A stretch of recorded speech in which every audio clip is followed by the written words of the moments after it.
नमस्कार, स्वागत है आपका। इंडियन पॉलिटी की सीरीज को आगे बढ़ाते हुए आज हम भारतीय संविधान के भाग 2 को पढ़ने जा रहे हैं। कल की क्लास में हमने पार्ट 1 को कवर किया था, जिसके अंतर्गत कुल मिलाकर के 4 आर्टिकल महत्वपूर्ण थे। Article 1, 2, 3 and 4। ठीक है। आर्टिकल 1 में कहता है कि भारत राज्यों का संघ है, यानी कि आर्टिकल 1 में भारत की जो प्रकृति है, यूनियन है या फिर फेडरल टाइप का है, इसके नेचर के बारे में बताया गया है। तो भारतीय संविधान का जो आर्टिकल 1 है, आर्टिकल 1 में कहा जाता है कि भारतीय संघ राज्यों के बीच में हुए किसी समझौते का परिणाम नहीं है, इसीलिए कोई भी इकाई या राज्य भारतीय संघ से पृथक नहीं हो सकता, अलग नहीं हो सकता है। आर्टिकल दूसरा जो 2 है आर्टिकल, उसमें कहा गया है कि अगर किसी भी बाहरी राज्य को भारत में सम्मिलित करना है तो उसके विषय में एक साधारण विधि संसद को पारित करनी होगी और उसको भारतीय संघ में जोड़ा जा सकता है। आर्टिकल 2A को सिक्किम से संबंधित बताया गया था कि आर्टिकल 2A को जोड़ा गया था, तब सिक्किम को भारत का सह प्रांत घोषित किया गया था। हालांकि आर्टिकल 2 को फिर समाप्त कर दिया गया था 36वें संविधान संशोधन 1975 में, और सिक्किम को भारत का एक कंप्लीट स्टेट का दर्जा मिल गया था, पूर्ण राज्य का दर्जा मिल गया था। इसी प्रकार आर्टिकल 3 कहता है कि नए राज्यों को बनाने से संबंधित जो भी प्रावधान है उन सब की चर्चा करता है कि किस प्रकार से एक से अधिक राज्यों को बनाया जा सकता है, 2 या 2 से अधिक राज्यों को मिलाकर एक राज्य बना सकते हो, राज्य की सीमा में परिवर्तन किया जा सकता है, चाहे सीमा घटाई जा सकती है या बढ़ाई जा सकती है, साथ ही साथ राज्यों के नामों में तब्दीली करनी हो तो कर सकते हैं।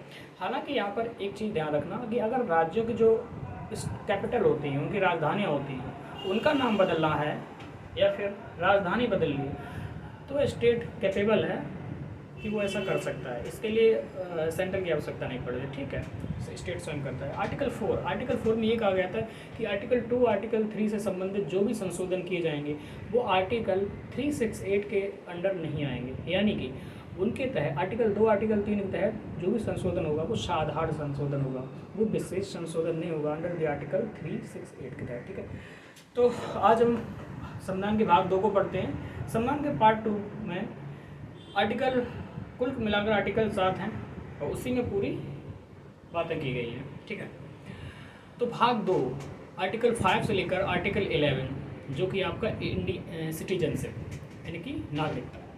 तो आइए शुरुआत करते हैं। संविधान का भाग 2, ठीक है, इसमें क्या है, नागरिकता, इंडियन सिटीजनशिप या नागरिकता। ठीक है,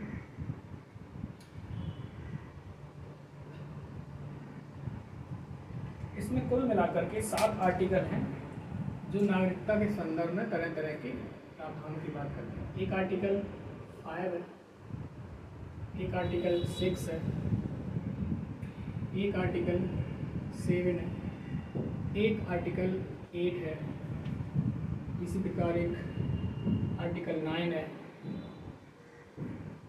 10 एंड 11। ठीक है, अगर बात की जाए तो आर्टिकल 5, 6, 7 और 8 इनको संविधान लागू होने से पहले ही लागू कर दिया गया था, यानी कि संविधान जिस दिन अधिनियमित हुआ था, इनेक्टेड हुआ था 26 नवंबर 1949 को, इन 4 प्रावधानों को उसी समय लागू कर दिया था। जो शेष प्रावधान थे उनको 26 जनवरी 1950 को लागू किया गया था। ठीक है, तो इसमें आर्टिकल 11 है सबसे महत्वपूर्ण है। ठीक है, इनके विषय में आप कुछ भी याद रखने की कोई आवश्यकता नहीं, बस इतना याद रखिए कि पार्ट 2 आर्टिकल 5 से लेकर आर्टिकल 11 तक नागरिकता के संदर्भ में विभिन्न प्रावधानों का उल्लेख किया गया है। आर्टिकल जो 11 है ये इम्पोर्टेंट है। इसमें कहा गया है कि नागरिकता आपको पता है कि संघीय सूची का विषय है। ठीक है, जो हमारी यूनियन लिस्ट है उसका सब्जेक्ट है, यानी कि इस पर केंद्रीय कानून बना सकता है। ठीक है, आपने पढ़ा था कि जो अनुसूचियां हैं, अनुसूची 7 में विषयों का बंटवारा किया गया था, राज्य सूची, संपत्ति सूची और संघ सूची। तो संघ सूची पर कानून केवल कौन बना सकता है, संघ सरकार बना सकती है। तो नागरिकता से संबंधित जो भी कानून बनाना है तो इंडियन जो पार्लियामेंट है वो लॉ बना सकती है। ठीक है, क्योंकि ये संघीय सूची का एक विषय है। नागरिकता के संदर्भ में जैसे कि नागरिकता प्राप्त कैसे की जाएगी, उसको समाप्त कैसे किया जाएगा, ठीक है। इस तरह के जो भी प्रावधान है, जो भी कानून है, सारे बनाने का अधिकार पार्लियामेंट को है, भारतीय संसद को, ठीक है। अब शुरुआत करते हैं। यहाँ एक शब्द आता है नागरिकता और राष्ट्रीयता। नागरिकता, नागरिकता और राष्ट्रीयता, इन दोनों का मतलब क्या है? पहला, ये दोनों ही व्यक्ति और राज्य, व्यक्ति और राज्य के बीच एक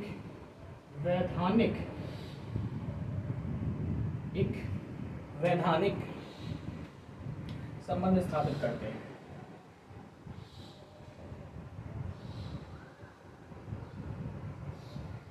ठीक है, यानी कि चाहे नागरिकता की बात हो, चाहे राष्ट्रीयता की बात हो। नागरिकता यानी कि सिटीजनशिप, राष्ट्रीयता यानी नेशनलिटी। तो एक तरफ व्यक्ति है, एक तरफ राज्य है। राज्य का मतलब मैंने बताया था स्टेट, यानी कि भारत। भारत जैसे कि एक राज्य है, राज्य के पास 4 चीज़ें होनी चाहिए। मैंने आपको पिछले लेक्चर में बताया था कि उसके पास एक भूभाग होना चाहिए और उस भूभाग में जनसंख्या रहती हो, उनकी अपनी एक सरकार हो, और साथ ही साथ चौथी चीज़ जो भी सबसे ज़्यादा आवश्यक है वो है संप्रभुता, सोवरेनिटी भी हो, तब वो जाकर के कोई भी देश एक स्टेट कहलाता है। तो व्यक्ति और स्टेट के बीच में कैसा वैधानिक संबंध यानी कि लीगल रिलेशनशिप स्थापित करता है कौन? नागरिकता भी और राष्ट्रीयता भी। नागरिकता जो ये संबंध स्थापित करती है वो होता है राष्ट्रीय विधि के आधार पर, राष्ट्रीय विधि के आधार पर। और जो ठीक है राष्ट्रीयता का संबंध है वो अंतर्राष्ट्रीय विधि से होता है।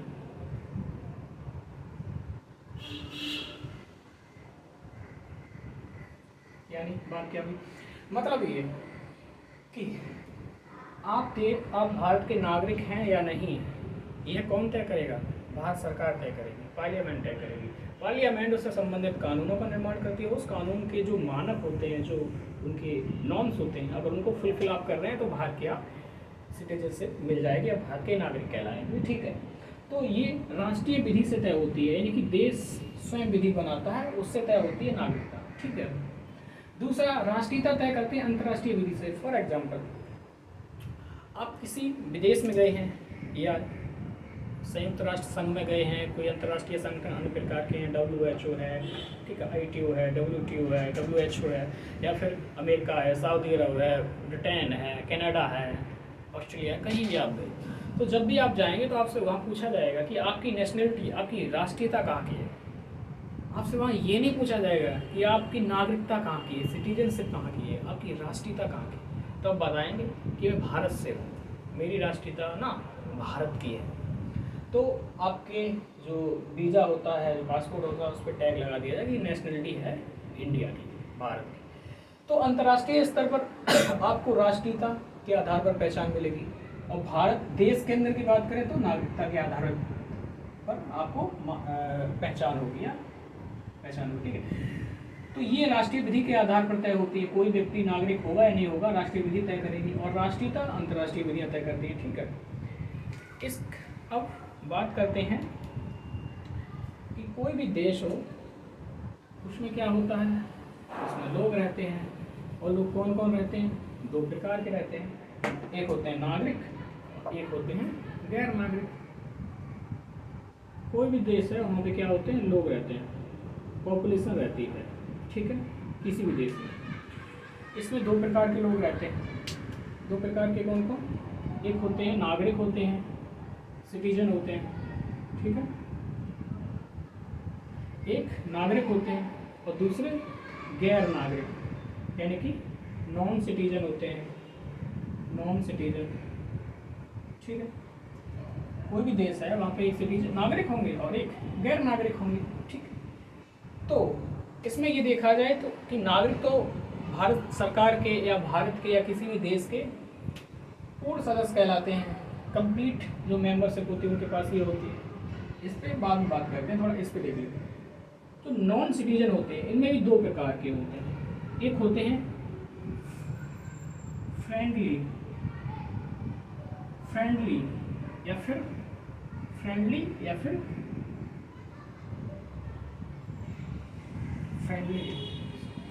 याद नहीं आ रहा, फ्रेंडली को क्या कहते हैं? हाँ, फ्रेंडली एलियन कह दो, ठीक है, फ्रेंडली एलियन, ठीक है। ये एलियंस का मतलब वो नहीं एलियन है जो कि किसी बाह्य ग्रह से आते हैं, कोई आउटर ग्रह से आते हैं, तो ये फ्रेंडली है, यानी कि जिससे वो देश जिनसे हमारे मित्रवत संबंध हैं, भाईचारे के संबंध हैं, जैसे भूटान हुआ, ठीक है, नेपाल हुआ, श्रीलंका हुआ, ठीक है, आपका अमेरिका हुआ, कोई अन्य देश हुआ। और दूसरे वो लोग होते हैं जो कहाँ के होते हैं,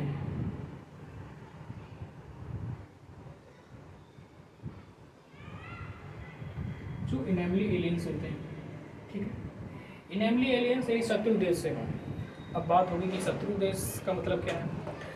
शत्रु देश का मतलब ये होता है कि जिस समय हमारा किसी देश के साथ वॉर चल रहा है, ठीक है, तो उस समय जिस देश के साथ वॉर चल रहा है तो वो हमारा शत्रु होता है।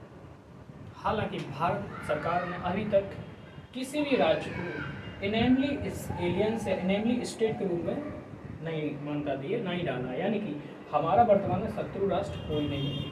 हाँ, फ्रेंडली जो लोग हैं वो सभी, तो लोग होते हैं कि इसमें सिटीजन होते हैं और नॉन सिटीजन होते हैं। कुछ होते हैं जो फ्रेंडली एलियन होते हैं, यानी कि जिन्हें हम जानते हैं और जिनके साथ मित्रवत संबंध है, और कुछ होते हैं जो शत्रु राष्ट्र होते हैं। हालांकि भारत में ऐसा कोई अभी प्रावधान नहीं है कि कोई शत्रु राष्ट्र, ठीक है, पाकिस्तान भी नहीं है, ठीक है, याद रखना इस बात। अब एक चलते हैं नागरिकता और राज्य का थोड़ा संबंध देख लेते हैं। नागरिकता और राज्य का संबंध क्या है।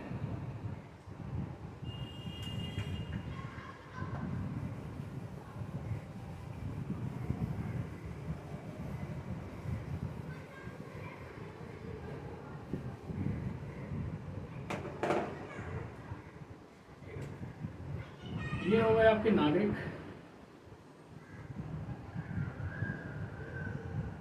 नागरिकता, और ये हो गया आपका राज्य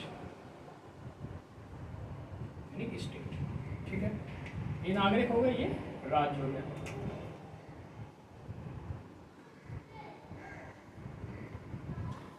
नागरिक जो होते हैं किसी भी राज्य के पूर्ण राजनीतिक सदस्य होते हैं। नागरिक किसी भी राज्य के पूर्ण राजनीतिक सदस्य होते हैं। इसका मतलब राज्य कुछ उनको विशेष अधिकार देता है, राज्य उनको कुछ विशेष अधिकार देता है, कुछ विशेषाधिकार देता है,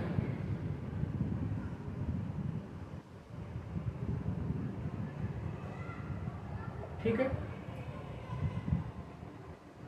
नागरिक को राज्य कुछ विशेषाधिकार देता है, वहीं पर राज्य के प्रति इनको कुछ कर्तव्यों को निभाना होता है, कुछ कर्तव्यों को निभाना होता है,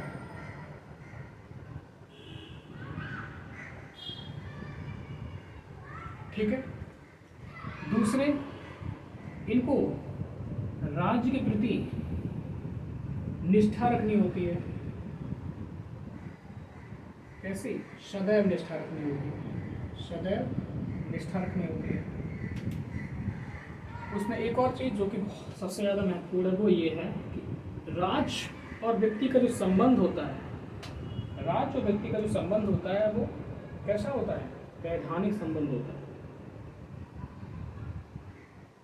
वैधानिक संबंध होता है। और ये तय कौन करता है?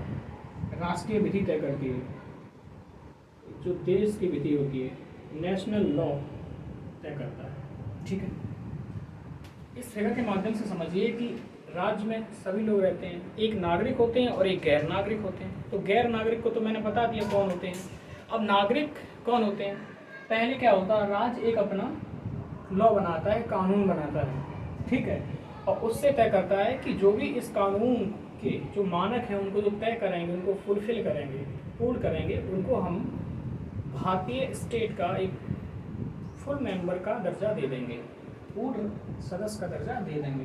तो एक नेशनल लॉ बनाया हमारी पार्लियामेंट ने और बहुत सारे प्रावधान बनाए, और उस नेशनल लॉ के आधार पे नागरिक जो होते हैं वो और राज्य के बीच में क्या वैधानिक संबंध स्थापित कर दिए गए। इसका मतलब है जो भी भारत का नागरिक है उसको कुछ विशेष अधिकार मिलेंगे, जो कि गैर नागरिकों को प्राप्त नहीं होते हैं। ठीक है, कौन से मिलेंगे वो भी हम बताते हैं। साथ ही साथ नागरिकों को राज्य के प्रति कुछ कर्तव्यों को भी निभाना होता है, क्योंकि राज्य अपने नागरिकों से ही कर्तव्यों के निर्वहन की उम्मीद रखता है, आशा रखता है, गैर नागरिकों से नहीं।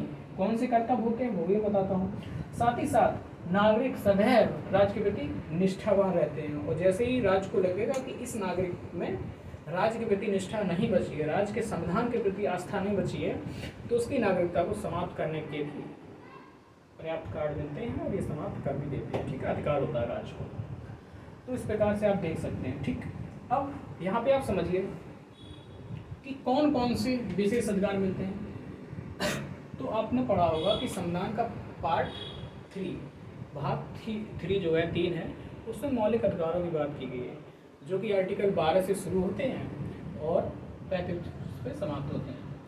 तो कुछ मौलिक अधिकार हैं वो केवल नागरिकों को ही प्राप्त होते हैं, और शेष मौलिक अधिकार हैं वो सभी को प्राप्त होते हैं, नागरिकों को भी प्राप्त होते हैं, और जो गैर नागरिक हैं विदेशी हैं उनको भी प्राप्त होते हैं। तो अगर हम बात करें आर्टिकल 15, आर्टिकल 16, आर्टिकल 19, आर्टिकल 29 और आर्टिकल 30, ये 5 वो आर्टिकल हैं जो केवल भारत के नागरिकों को ही प्राप्त हैं। ठीक है, आर्टिकल 15, 16, 19, 29, 30 केवल भारत के लोगों को ही प्राप्त है। अब इसमें क्या कहा गया? आर्टिकल जो 15 है वो बात करता है कि जाति के आधार पर, धर्म के आधार पर, लिंग के आधार पर, मूल वंश के आधार पर या फिर जन्म स्थान के आधार पर राज्य इन आधारों पर या फिर इनमें से किसी भी आधार पर नागरिक के साथ कोई भेदभाव नहीं कर सकता। ठीक, ध्यान रखना, नागरिकों के साथ कोई भेदभाव इन आधारों पे नहीं कर सकता है। ठीक, तो ये जो मूल अधिकार है केवल भारतीय नागरिकों को प्राप्त है, किसी विदेशी को प्राप्त नहीं, किसी गैर नागरिक को प्राप्त नहीं है। इसी प्रकार आर्टिकल 60 की बात की जाए, लोक नियोजन के संदर्भ में अवसर की समता, यानी कि सरकारी नौकरियों की बात होती है, जो गवर्नमेंट जॉब्स होती हैं, इनमें जो आर्टिकल 15 में जो आधार बताए गए हैं कि इन आधारों के साथ भेदभाव नहीं किया जा सकता है, तो वही इनमें लागू होते हैं आर्टिकल 16 में कि निम्नलिखित इन आधारों पर राज्य सरकारी नौकरियों के संदर्भ में नागरिकों के साथ कोई भेदभाव नहीं कर सकता है। फिर आ जाएगा धर्म, जाति, लिंग इत्यादि। तो ये आर्टिकल जो है गैर नागरिकों को प्राप्त नहीं, यानी कि गैर नागरिकों के साथ भेदभाव किया जा सकता है। इसका मतलब ये कुछ भूटान हुआ, नेपाल हुआ, तो यहाँ के कुछ लोग हैं जैसे गोरखा हुई और भी लोग होते हैं, तो इनको सेना में सम्मिलित किया जाता है, भारतीय नौकरियाँ प्राप्त कर सकते हैं। लेकिन दुनिया के जो अन्य देश सभी हैं, इन 2-4 देशों को छोड़ दिया जाए तो वो ऐसी पात्रता नहीं रखते हैं, उनको भारत की सरकारी नौकरियाँ नहीं मिल सकती। राइट, आर्टिकल 19 जो है, आर्टिकल 19 स्वतंत्रता की बात करता है, यानी कि वाक व अव्यक्तिक स्वतंत्रता हो, चाहे वो सम्मेलन करने की स्वतंत्रता हो, चाहे वो संगठन बनाने की स्वतंत्रता हो, ठीक है, देश में कहीं भी आने जाने की स्वतंत्रता हो, चाहे कहीं बसने की स्वतंत्रता हो, या फिर किसी प्रकार का आप कोई व्यवसाय अपना सकते हैं, कोई बिजनेस कर सकते हैं। तो ये जो आर्टिकल है, ये केवल भारतीय नागरिकों को प्राप्त है, विदेशियों को प्राप्त नहीं है। यानी कि विदेशी आदमी आकर यहाँ पे आकर कोई धरना प्रदर्शन नहीं कर सकता है, प्रोटेस्ट नहीं कर सकता है, ठीक है, अपनी अभिव्यक्ति नहीं कर सकता है, जबकि भारतीय नागरिक कर सकते हैं, तो उसको ये भी राइट नहीं प्राप्त है। अगला वो आर्टिकल 29। आर्टिकल 29 कहता है कि स्टेट यानी कि राज्य किसी भी नागरिक को के साथ कोई भेदभाव नहीं करेगा, नागरिकों को अपनी संस्कृति, अपनी भाषा, अपनी लिपि को बढ़ाने का अवसर है। यानी कि कोई भी अल्पसंख्यक समूह है, मेनली माइनॉरिटी कोई ग्रुप है, अपनी भाषा को संरक्षित करना चाहता है, प्रोटेक्ट करना चाहता है, अपनी कल्चर को, ठीक है, अपनी लिपि को, तो वो ऐसा कर सकता है, उसको फुल राइट है। ठीक है, आर्टिकल 30 की बात है, ये भी माइनॉरिटी के विषय में ही विशेष प्रावधान करता है। ये कहता है कि कोई भी अल्पसंख्यक समूह है अपनी शैक्षणिक संस्थानों को स्थापित भी कर सकते हैं, साथ ही साथ उनका मैनेजमेंट भी कर सकते हैं, उनका प्रबंधन भी कर सकते हैं। ठीक है, तो इस प्रकार से आर्टिकल 15, 16, 19, 29 एंड 30 ये वो अधिकार हैं जो भारतीय नागरिकों को केवल प्राप्त हैं, गैर नागरिकों को या जो नॉन सिटीजन हैं उनको प्राप्त नहीं। इसका मतलब क्या? इसका मतलब ये कुछ विशेष अधिकारी तो हैं जो राज्य केवल अपने नागरिकों को दे रहा है, कुछ विशेष सहूलियतें तो हैं जो राज्य केवल अपने नागरिकों को दे रहा है, बाहरी विदेशी को नहीं दे रहा है। हालांकि बाहरी विदेशी को अन्य मौलिक अधिकार वो सारे मिल रहे हैं, लेकिन ये नहीं मिल रहे हैं। ठीक है, इसी के अलावा राज्य फिर क्या करता है? अपने नागरिकों से आशा करता है कि कुछ जो कर्तव्य हैं, जो ड्यूटीज़ हैं, उनको राज्य नागरिक निभाएंगे। तो नागरिकों के लिए ड्यूटीज़ भी बनाई गई हैं। फॉर एग्जाम्पल 1976 में 42वां संविधान संशोधन किया जाता है सरदार सरोवर सिंह समिति की अनुशंसा पर। ठीक, और कुल मिलाकर के 10 मौलिक कर्तव्यों को जोड़ा गया, फंडामेंटल ड्यूटीज़ को जोड़ा गया संविधान में। हालांकि 11वें जो फंडामेंटल ड्यूटीज है इसको 2002 में जोड़ दिया गया था 86 में संविधान संशोधन के माध्यम से। तो इसमें जो भी मौलिक कर्तव्य हैं, जैसे कि राष्ट्रध्वज का सम्मान करना हो, राष्ट्रीय गान का सम्मान करना हो, संविधान का सम्मान करना हो, ठीक है, जो भी संविधान निर्माता थे या फिर जो भी मूल्य थे उनको अपने हृदयों में संजोए रखना हो, या राष्ट्रीय संपत्ति है उसकी रक्षा करें, हिंसा से दूर रहें। ठीक है, इसके अलावा सामाजिक संस्कृति है, कंपोजिट कल्चर है, उसको बढ़ाएं। ठीक है, तो पर्यावरण को संरक्षण करें। तो ये सारी जो ड्यूटीज़ हैं राज्य आशा करता है केवल अपने नागरिकों से, जो सिटीजन है उसके, वो गैर नागरिकों से नहीं करता, और गैर नागरिक पर ये कोई बांधता नहीं है कि वो ऐसे कर्तव्य निभाए। साथ ही साथ नागरिक जो राज्य के प्रति हमेशा निष्ठा रखते हैं, आस्था रखते हैं, भारतीय का झंडा मानेंगे, राष्ट्रीय जो तिरंगा है या फिर हमारे राष्ट्रीय प्रतीक हैं, अशोक स्तंभ है या फिर जो भी हुआ संविधान है, उसके प्रति आस्था रखते हैं। तो इस प्रकार से जो राज्य जो नागरिक होते हैं राज्य के क्या होते हैं? राज्य के पूर्ण सदस्य होते हैं। राज्य के पूर्ण सदस्य होते हैं। साथ ही साथ राज्य के द्वारा ये कुछ जो सिविल राइट्स होते हैं और कुछ पॉलिटिकल राइट्स होते हैं उनको एंजॉय करते हैं। ये क्या करते हैं? एंजॉय करते हैं किसका? कुछ सिविल राइट्स हैं और कुछ पॉलिटिकल राइट्स हैं जो कि गैर नागरिकों को प्राप्त नहीं होते। इसके अलावा बात की जाए राज्य में कुछ और भी चीज़ें, जैसे कि कोई जितने भी संवैधानिक पद हैं, तो संवैधानिक पद जितने भी हैं ये केवल भारत के नागरिकों को ही मिल सकते हैं, गैर नागरिक को नहीं। फॉर एग्जाम्पल जैसे राष्ट्रपति का चुनाव आप लड़ना हो, राष्ट्रपति की बात हो, उपराष्ट्रपति बनना हो, ठीक है, प्रधानमंत्री बनना हो, इसके अलावा लोकसभा का मेंबर बनना हो या फिर राज्यसभा का मेंबर बनना हो, विधानमंडलों का सदस्य बनना हो, ठीक है, तो ये बनने के लिए आपको भारत का नागरिक होना अनिवार्य है। ठीक है, ये कंपलसरी है कि आपके भारत के नागरिक हो, गैर नागरिकों के अधिकार नहीं है। अच्छा, पता है, तो इस संदर्भ में एक डिबेट भी पहले चला करती थी, जिस समय सोनिया गांधी को प्रधानमंत्री बनाने के कयास लगाए जा रहे थे। उसमें एक विवाद उठा था, क्या सोनिया गांधी को भारत की नागरिकता थी उनके पास, ठीक है, क्या उनको प्रधानमंत्री बनाया जा सकता है? क्योंकि वो जन्म से भारत की नागरिक नहीं थी, वो प्राकृतिकरण या सहजीकरण के आधार पर देश की नागरिक थी। ठीक है, तो बात यह है कि नागरिक होना ही पर्याप्त है किसी भी व्यक्ति के लिए। उसके बाद कोई भी संवैधानिक पद हो, कोई सरकारी नौकरी हो, प्राप्त कर सकता है, बस नागरिक सिटीजनशिप हो उसके पास। जबकि अमेरिका की बात करें तो अमेरिका का राष्ट्रपति वही व्यक्ति बन सकता है जो अमेरिका में पैदा हुआ हो। वहाँ पर कोई ऐसा प्रावधान नहीं है कि नागरिकता आपने अमेरिका की प्राप्त कर ली है और वहाँ के राष्ट्रपति पद पे आप पहुँच सकते हो, चुनाव लड़ सकते हो, ऐसा नहीं है। इसके लिए आपको अमेरिका में जन्म होना कंपलसरी है। तो इस प्रकार से शायद आपने समझा होगा, आई होप, कि नागरिकता और इसमें क्या संबंध है और आपको बातें समझ में आई होंगी। इसके बाद चलते हैं आर्टिकल 11, क्योंकि मैंने बताया ना आर्टिकल 5, 6, 7, 8, 9 और 10 ये बहुत ज़्यादा महत्वपूर्ण नहीं है। ठीक है, तो आर्टिकल 11 की बात करते हैं। आर्टिकल 11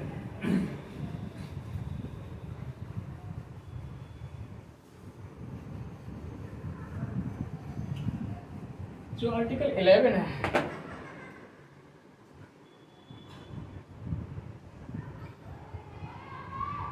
आर्टिकल 11, ठीक है, ये बात कहता है चूँकि नागरिकता संघ सूची का विषय है, यूनियन लिस्ट का सब्जेक्ट है, इसलिए इस पर कानून बनाने का अधिकार भारतीय संसद को, और भारतीय संसद आर्टिकल 11 के प्रावधानों के अधीन रहते हुए इस संदर्भ में कोई भी कानून बना सकती है, विधि पारित कर सकती है। नागरिकता कैसे अर्जित की जाएगी, नागरिकता का कैसे त्याग किया जाएगा, इस संदर्भ में पूरी अथॉरिटी पार्लियामेंट में। तो पार्लियामेंट ने क्या किया,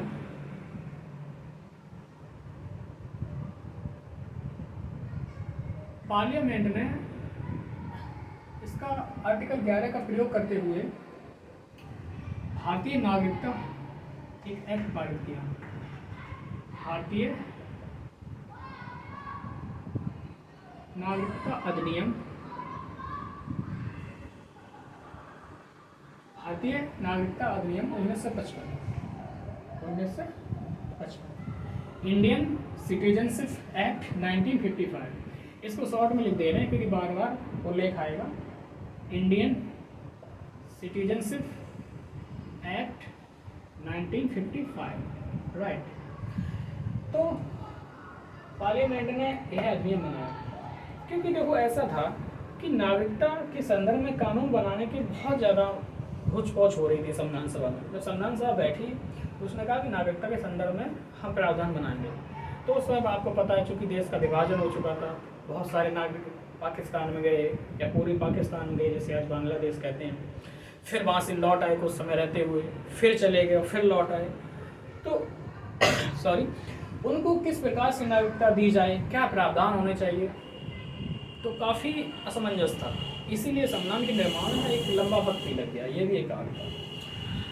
तो इन्होंने कहा कि जो मूल बातें हैं, मूल बात का मतलब है कि 26 जनवरी 1950 को जिस दिन संविधान लागू हो रहा था, उस दिन भारत का जो नागरिक बनने लायक था उसका प्रावधान या उसके बारे में केवल बातें संविधान में लिख दी गई हैं, और शेष उन्होंने ये लिख दिया कि बाद में जो भी कानून बनाना हो, जो भी कौन सिटीजन होगा, कौन नहीं होगा, कैसे प्राप्त करेंगे, ये सारा दारोमदार पार्लियामेंट का है। पार्लियामेंट इस संदर्भ में एक अपना एक्ट बनाएगी और एक्ट के माध्यम से इन सब बातों का उल्लेख किया जाएगा। तो संसद ने इसी आर्टिकल 11 का प्रयोग करते हुए इंडियन सिटीजनशिप एक्ट 1955 को अधिनियमित किया, एनेक्टेड किया, और इसमें समय समय पर कुछ संशोधन किए।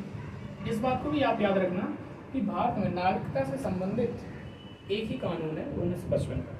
हालांकि इसी में समय समय पर संशोधन किए जाते रहे हैं। अभी हाल में ही आपने देखा था 2019 का CAA जो आया था, उसमें तो कितना बवाल मचा हुआ था, आप सबको पता है। तो इंडियन सिटीजनशिप अमेंडमेंट एक्ट आया 1986 में। 1986 में एक संशोधन होता है, फिर 6 साल बाद इंडियन सिटीजनशिप अमेंडमेंट एक्ट और एक आया 1992 में। 1992 में यहाँ संशोधन होता है। फिर इसके बाद 2003 में संशोधन होता है, 2003 में संशोधन होता है। फिर 2005 में संशोधन होता है, फिर 2015 में संशोधन होता है, और फिर जाकर 2019 में होता है। हालांकि 2016 में एक विधेयक आया था,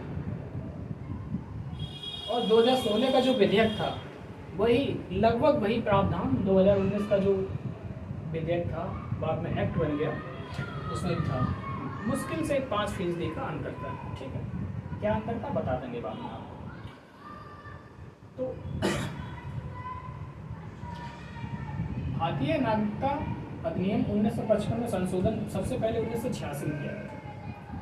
1986 में आपको पता है सरकार राजीव गांधी की सरकार थी, इंदिरा गांधी के पुत्र और राहुल गांधी जी के पिताजी, इनकी सरकार थी। तब एक संशोधन किया गया जो दूसरा संशोधन हुआ 1992 में हुआ, उस समय पीवी नरसिम्हा राव की सरकार थी, पीवी नरसिम्हा राव। फिर तीसरा संशोधन 2003 में होता है, जब अटल बिहारी वाजपेयी की सरकार थी,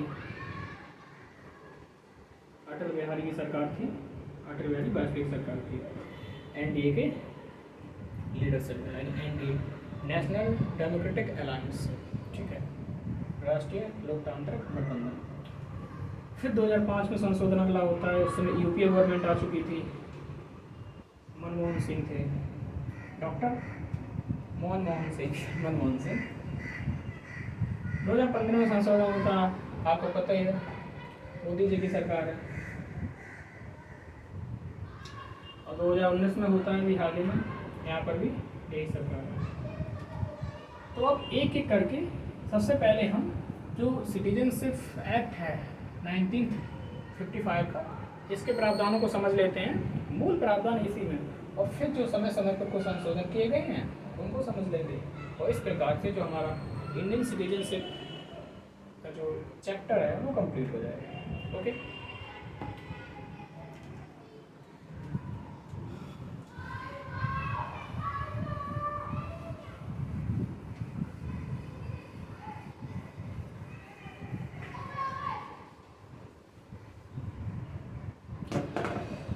तो भारत में इंडियन सिटीजनशिप एक्ट 1955 ये बात करता है कि नागरिकता का अर्जन कैसे किया जाए, प्राप्त कैसे की जाए। नागरिकता कैसे प्राप्त की जाए इसका भी उल्लेख करता है, और नागरिकता कैसे समाप्त की जाए इसका भी उल्लेख करता है। तो प्राप्त करने के कुछ तरीके हैं जो बताता है। पहला, जन्म के आधार पर, यानी कि जन्म के आधार पर आप प्राप्त करते हैं, बाई बर्थ। इसमें एक बात ध्यान रखिएगा, अभी संक्षेप में उल्लेख करते हैं, उसके बाद इसमें जो विस्तृत उल्लेख करेंगे इसका। बाई बर्थ यानी कि आप जन्म से ही भारत के नागरिक माने जाएंगे, लेकिन जन्म कहाँ होना चाहिए? भारतीय भूभाग के अंदर होना चाहिए, भारतीय सीमा के अंदर होना चाहिए, देश के अंदर होना चाहिए। तो एक बाई बर्थ यानी जन्म के आधार पर नागरिकता प्राप्त कर सकते हैं। दूसरा है डिसेंट, यानी कि वंश परंपरा के आधार पर भी आप नागरिक माने जाएंगे। जैसे कि आपका जन्म भारत के अंदर नहीं हुआ है, भारत के बाहर हुआ, लेकिन आपके माता पिता, दादा दादी, नाना नानी में से कोई भी भारत का नागरिक रहा होगा किसी समय, तो उस आधार पर वंश परंपरा के आधार पर आप नागरिक बन सकते हैं। तो इसमें जन्म के आधार पर यहाँ पे वंश परंपरा के आधार पर नागरिकता प्राप्त कर सकते हैं। तीसरा तरीका है सहजीकरण या फिर प्राकृतिकरण, यानी कि आपका संबंध कुछ नहीं है देश से, लेकिन आपको अच्छा लग गया देश, ठीक है। सहजीकरण या प्राकृतिकरण, नेचुरलाइजेशन,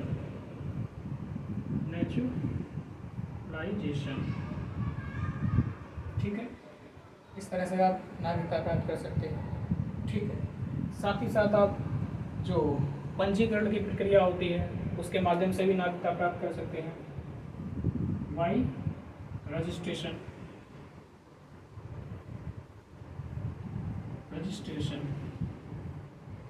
यानी कि पंजीकरण के आधार पर नागरिकता प्राप्त कर सकते हैं। इसका संबंध उन लोगों से है जो कभी भी भारत के नागरिक रहे थे, ठीक है। अगला है किसी भी विदेशी भूभाग हो या कोई अन्य भूभाग हो, उसका अगर भारत सरकार अधिग्रहण कर रही है तो उस आधार पर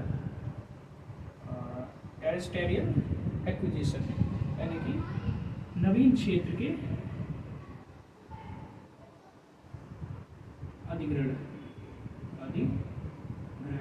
ठीक है। तो ये 5 तरीके हैं जिस तरीके के आधार पर आप भारत की नागरिकता प्राप्त कर सकते हैं। पहला जन्म के आधार पर, दूसरा वंश परंपरा के आधार पर, तीसरा प्राकृतिकरण के, 5वां पंजीकरण, फिर क्षेत्रों का अधिग्रहण। और 3 इसमें प्रकार बताए गए हैं जिन आधारों पर आप नागरिकता को समाप्त कर सकते हैं, वंचित कर सकते हैं। पहला है रेनंशिएशन, रेनन्सिएशन, रेनन्सिएशन यानी कि नागरिकता का त्याग करना। ठीक है, नागरिकता त्याग क्या है? पहला मतलब यही है कि आपने किसी अन्य देश की नागरिकता प्राप्त कर ली है और स्वेच्छा से आपने भारतीय नागरिकता को त्याग दिया है। ठीक है, फॉर एग्जांपल कनाडा की आपने नागरिकता ले ली, सिटीजनशिप ले ली, भारतीय नागरिकता आपने कहा हमें नहीं चाहिए, क्योंकि भारत में सिंगल सिटीजनशिप है, दोहरी नागरिकता रह नहीं सकती है कि आप उस देश के भी नागरिक रहें, इस देश के भी। तो रेनन्सिएशन त्याग। दूसरा है आपका टर्मिनेशन। टर्मिनेशन, टर्मिनेशन का मतलब होता है अंत। इसका मतलब ये है कि आपने अमेरिका की नागरिकता ले ली है या किसी अन्य देश की नागरिकता ले ली है, लेकिन आपने भारत की नागरिकता को स्वेच्छा से त्यागा नहीं है, तो अब क्या करेंगे? यहाँ पर हमारी जो स्टेट है, हमारा जो राज्य देश है, भारत सरकार वो पहल करेगी और आपकी नागरिकता को समाप्त कर देगी। और तीसरा एक प्रमुख प्रकार है डेप्रीवेशन। डेप्रीवेशन यानी कि वंचना। वंचना का मतलब है कि आपको भारत की नागरिकता से वंचित किया जा सकता है निम्नलिखित आधारों पर। जैसे आपने गलत तरीके से भारत की नागरिकता को प्राप्त किया है, या फिर आपने देश के साथ कोई गद्दारी की है। जब देश का युद्ध चल रहा था किसी देश के साथ, तो आपने उस समय उस देश को लाभ पहुंचाया, भारत के साथ गलत किया, आपने कोई खुफिया जानकारी है, जो सूचना है, उनका आदान प्रदान किया है, तो आपको नागरिकता से वंचित किया जा सकता है। आपको संविधान के प्रति निष्ठा नहीं रही है, या फिर आपने जब नागरिकता ली थी उन 5 वर्षों के दौरान 2 वर्षों तक आप जेल में रहे, कारावास हुई आपको, या आप 7 वर्षों से लगातार भारत से बाहर किसी देश में रह रहे हैं, तो इन आधारों पर भी भारत की नागरिकता से वंचित किया जा सकता है।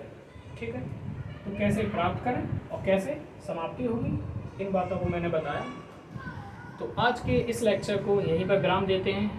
ठीक है, आई होप आपको बातें समझ में आई होगी। इसके आगे का जो पार्ट है, जो भी शेष बचा हुआ, उसको अगली क्लास में कंप्लीट कर रहे हैं। नमस्कार।